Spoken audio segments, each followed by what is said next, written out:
want to talk to you about is there's four separate skills that you really need when it comes to your money. So what we're going to do is we're just going to go over them. I'm going to explain them and then that'll be that. So the first skill that people generally want to work on is their skill around spending money. And for some people, this means spending the smallest amount of money. For some people, this means spending intentionally. So I like to spend money on purpose to build the life that I want.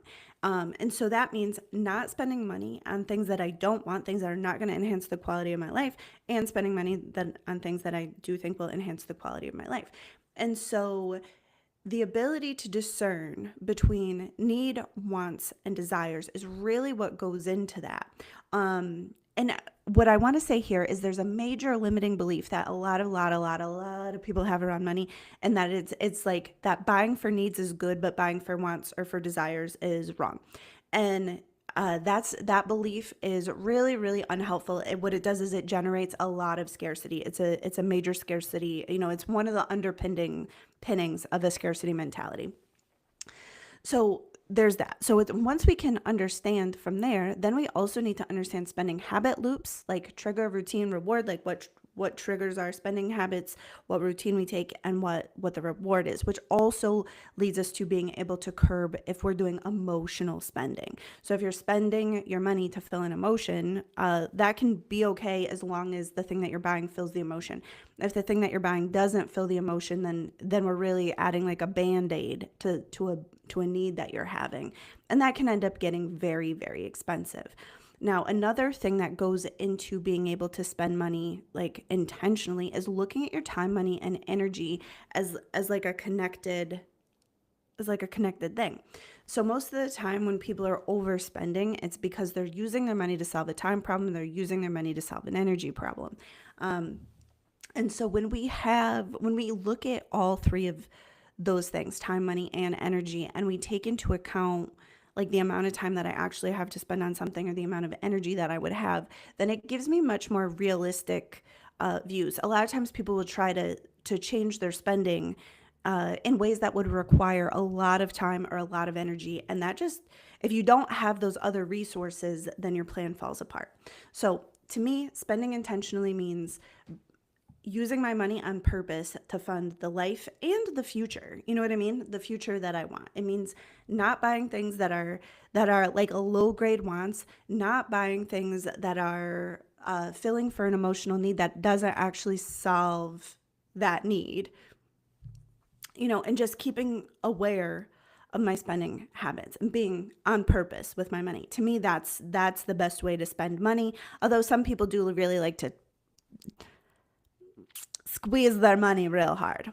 I don't think that's an abundant. I don't think you can build abundance from there. And even if you get rich by being cheap, chances are you're going to be cheap even when you're rich. So I mean, teach their own. But okay, so the next skill is really around earning money properly. Now this is the other side of the relationship with spending. And so I will say this to you. So if you're really, really tight on your spending, if spending money feels painful, gross, hard for you, like if when you have to spend money, you feel your body contract, you feel yourself stress out, a lot of times that's going to have an impact on your earning because in your subconscious, it's like, well, if I had more money to spend, I would have to do more of this activity that I feel so bad to me in my body, it feels so painful. So a lot of times when people are really, really constricted with their spending, they can't earn as much as they would want because then they would have to flow that money and that feels really bad to them. So I'll say that first, just to show the connection. But really, what it takes to be very, very good at earning money is the ability to see, speak, communicate clearly, value, right? The more value that you can see that you provide in the workplace, in the marketplace, the more you can speak to that, the more that other people can see it, and the more likely you are to be paid properly for it. So, you know, that's one thing. Now, obviously, this is not true in all sets of circumstances. Sometimes we work for unions, sometimes we work at home, and there's no marketplace. But earning money, typically, what the basis of being good at earning money is seeing, understanding, communicating the value that you bring to whatever you're doing, the product you make, the service that you provide, the hours that, the expertise, whatever it is, and then being able to hold the standard and not taking less than what you want and is a fair exchange. So earning money is really about understanding the other side of fair exchange. Right? So when we spend money, we're learning one side of fair exchange. When we're earning money, it's the other side of fair exchange. And so we want to be sure that when we're spending our time, our energy, our effort, our, all of our thoughts, providing some service, product, expertise, that it's also fair and intentional, that we're able to build the life that we want. You know what I mean? Like that's what it really, really takes to be good at earning money. Now, there are obviously like practical, like you might need education, you might need skills, you might need, whatever it is you need to have your time, expertise be valuable in the marketplace doing whatever it is that you do, right? There's that too. All right. So then the next thing is really around having money.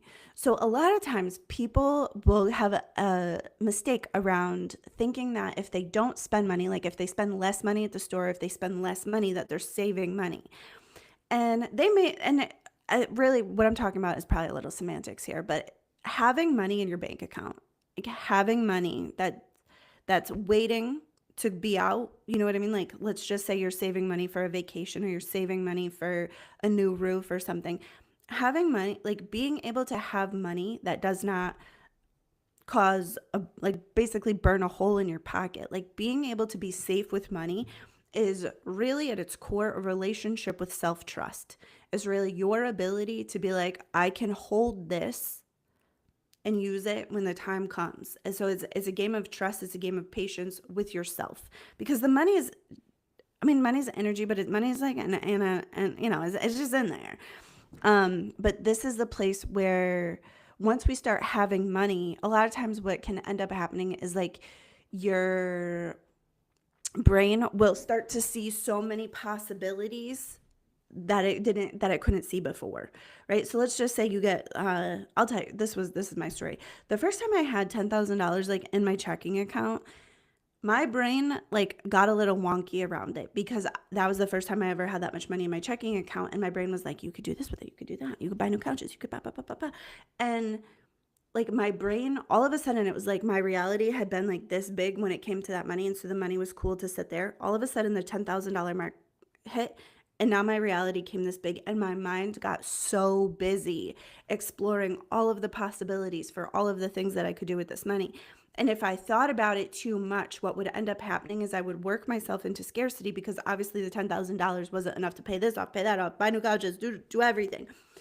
And so having money is so much of an internal skill set. Like having money is less it's really, really not about the money, because it's like the money's just going to sit there. So it's like you need to learn how to trust yourself, that you can make good decisions.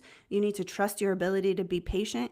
You need to learn to like let your mind explore, because like your mind, if your mental framework goes from this big to this big, your mind has to explore, and your body has to be able to be like okay with that, and then not rushing to make decisions.